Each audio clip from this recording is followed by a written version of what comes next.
This is our family, and this is our van life adventure. If you'd like to follow on with all of our adventures, don't forget to like and subscribe. The time has finally arrived for us to start our next adventure, but are we actually going to make it? I'm having a panic. We're at the port, but we're stuck in a queue, and we've only got 7 minutes to check in. He's chilled. He's fine. We'd arrived an hour early, but the queues at Dover were killing us.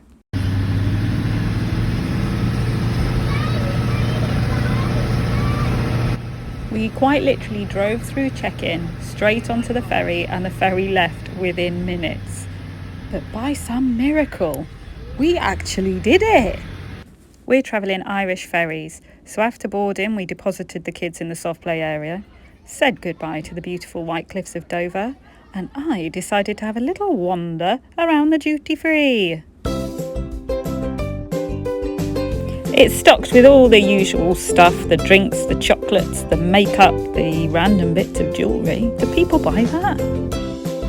Nothing in the duty free particularly caught my eye, so I wandered off to the other cafe, the one without the screaming soft play in. I wanted to check out what food and nibbles and drinks they had. Unfortunately, it was kind of overpriced and not particularly vegan friendly. A mere 90 minutes later, and we are pulling off in Calais. If you're interested, our ticket cost £120 for a family of 4 and an 8.5 metre long vehicle that is 3.5 metres high. Really cheap in my opinion.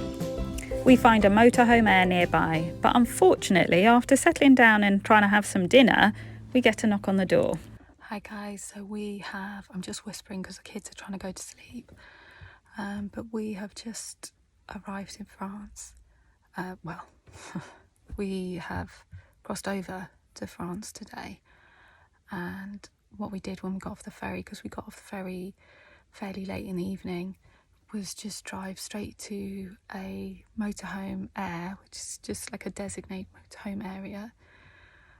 Drove straight there, and the plan was to just have dinner and go to bed because we're all knackered. So we did that. We while I was making dinner, someone came over and told us that we couldn't park where we were. So we moved, thinking that we were just parked in the wrong place.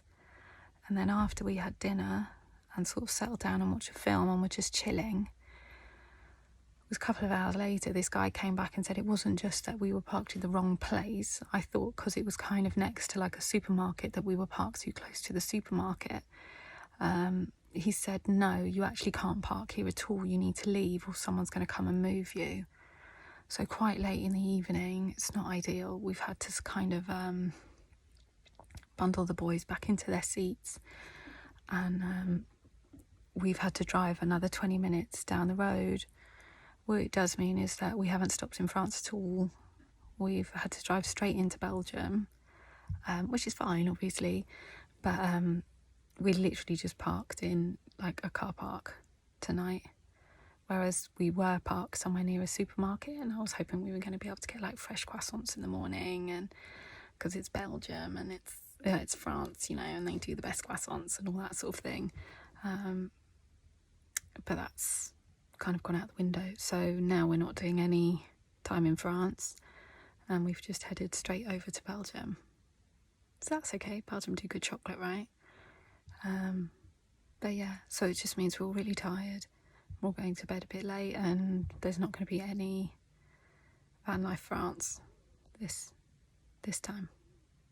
So much for that, for France being the easiest place to experience van life and travel.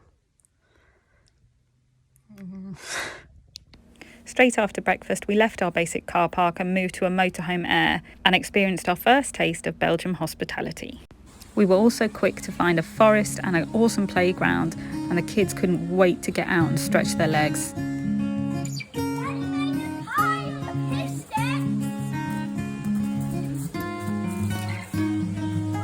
We hadn't had massive expectations of Belgium. Not that we had thought that it wouldn't be nice, just that it wasn't our main stop on our itinerary. So I hadn't really looked into what sort of things we could do there and didn't know what to expect. but we were so pleasantly surprised by the beautiful towns, the fantastic parks and play areas, and just how welcome and comfortable we felt the whole time we were there.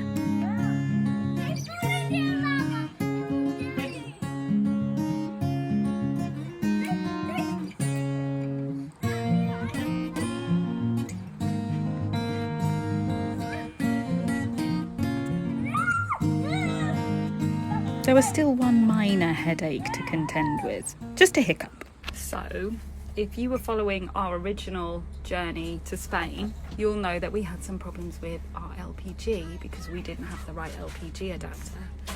Well, the saga continues because now I have a bag full of LPG adapters. We've got 4, I think, 4 LPG adapters. We've got the right one for every country you can think of. But the 4 stations that we've been to since we arrived in Belgium that should have LPG, no, sorry, 1 in England, 3 in Belgium, none of them have any LPG.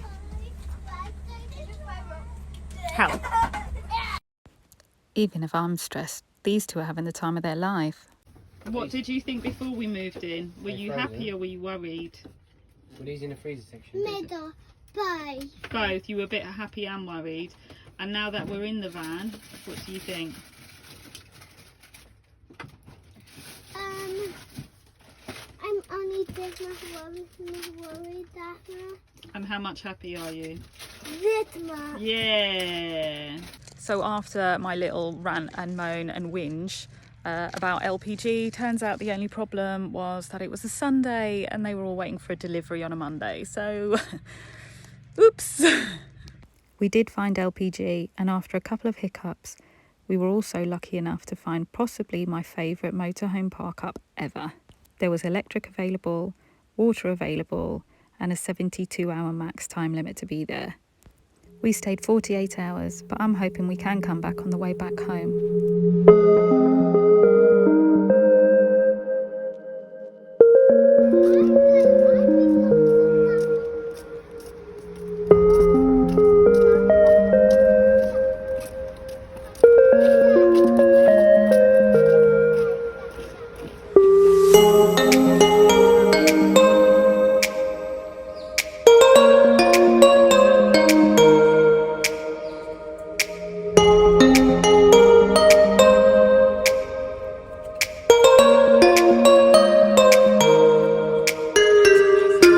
This park-up was located at a country manor. It had beautiful walks through nature. There was a wicked-looking swimming pool nearby. It had a small animal area with chickens, goats and deers for the kids to feed and just interact with. But one of the best things it had was this absolutely incredible playground.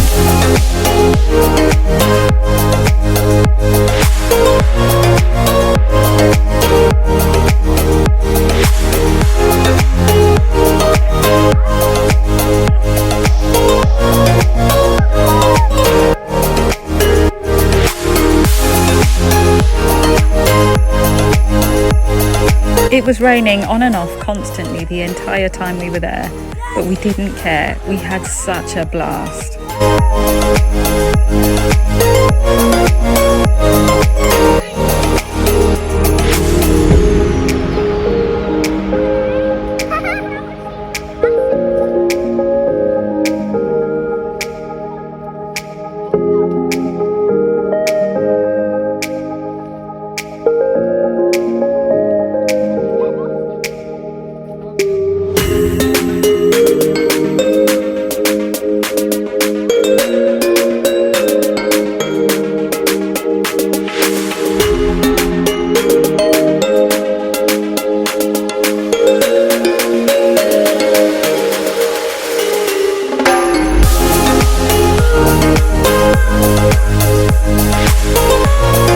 When we were done exploring there was a small local high street nearby where we managed to get cakes.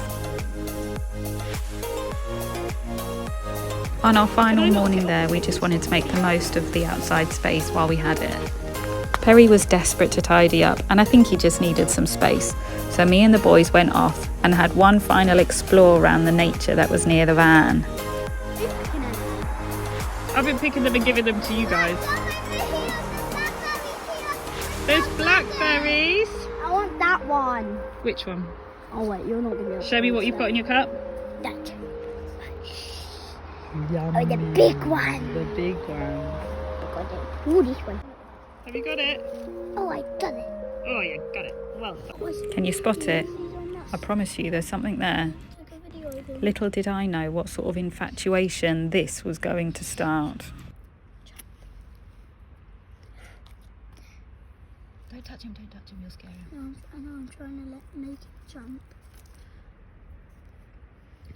Don't poke him. There we go, he just stopped. That was so fast. That was so fast. Is he jumping? Don't poke him, he's only tiny.